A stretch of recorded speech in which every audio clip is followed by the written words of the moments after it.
ഇന്ന് രാവിലെ നല്ല തിരക്കായതുകൊണ്ട് കുക്ക് ചെയ്യുന്ന വീഡിയോ ഒന്നും എടുത്തില്ല കേട്ടോ. അപ്പോൾ ബ്രേക്ക്ഫാസ്റ്റിന് വേണ്ടിയിട്ട് ഞാനിവിടെ ചപ്പാത്തി ഉണ്ടാക്കിയിട്ടുണ്ട്. അതുപോലെ നമ്മുടെ ബീൻസും കിഴങ്ങും കൂടെ കൂടി ഇതേ രീതിയിൽ മഞ്ഞൾപ്പൊടി ഉപ്പും കൂടെ മാത്രം ഇട്ടിട്ട് നല്ലൊരു ഫ്രൈ ഉണ്ടാക്കിയിട്ടുണ്ട് കേട്ടോ. പിന്നെ മോരുകറി വെക്കാനായിട്ട് ഞാൻ വെള്ളരിക്കയും സവോളയും പച്ചമുളകും മഞ്ഞൾപ്പൊടിയും ഉപ്പും എല്ലാം കൂടി ചേർത്തിട്ട് വേവിക്കാനായിട്ട് വെച്ചിട്ടുണ്ട്. എന്നിട്ട് തേങ്ങ അതിനുള്ള അരപ്പൊക്കെ അരച്ചെടുത്തു കേട്ടോ. അരപ്പിനകത്ത് ഞാൻ വെളുത്തുള്ളി, ജീരകം, തേങ്ങ ഇതെല്ലാം കൂടെ ചേർത്തിട്ട് നന്നായിട്ട് അരച്ചെടുത്തിട്ടുണ്ട്. കുറച്ച് ചുമന്ന മുളക് പൊടിയും കൂടെ ചേർത്തു കേട്ടോ.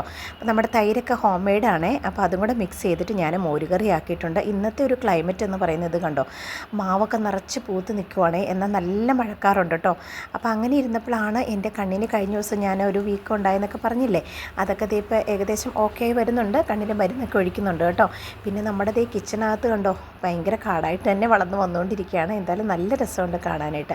നമ്മുടെ മധുരക്കിഴങ്ങിൻ്റെ അവസ്ഥയ്ക്ക് ഇവിടം വരെ ആയിട്ടോ. ഇനി അത് കുറച്ചും കൂടെ വളർന്നു കഴിയുമ്പോഴത്തേക്കും അതിനെ ഇവിടെയിലേക്കൊന്ന് കയറ്റി വിടണമെന്നാണ് ഞാൻ വിചാരിക്കുന്നത്. ഈ ഒരു സമയത്ത് നമ്മുടെ മോരുകറിയൊക്കെ റെഡി ആയിട്ടുണ്ട് കേട്ടോ.